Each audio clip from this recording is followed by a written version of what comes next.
70 के दशक में स्थापित छत्तीसगढ़ की प्रथम लोक सांस्कृतिक संस्था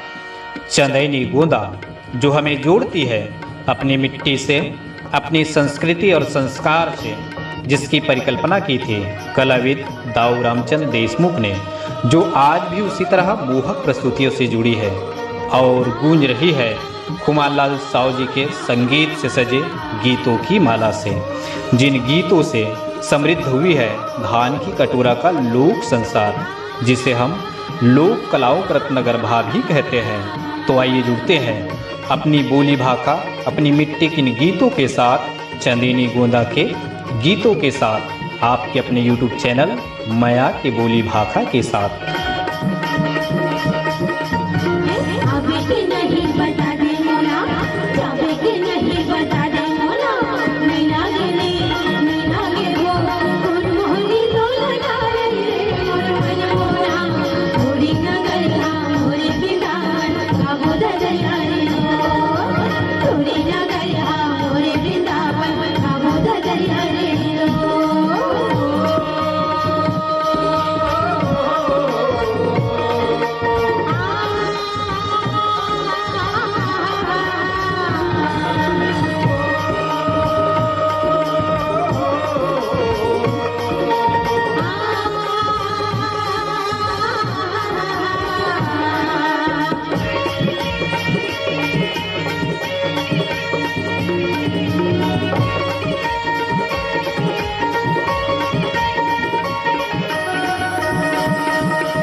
Hare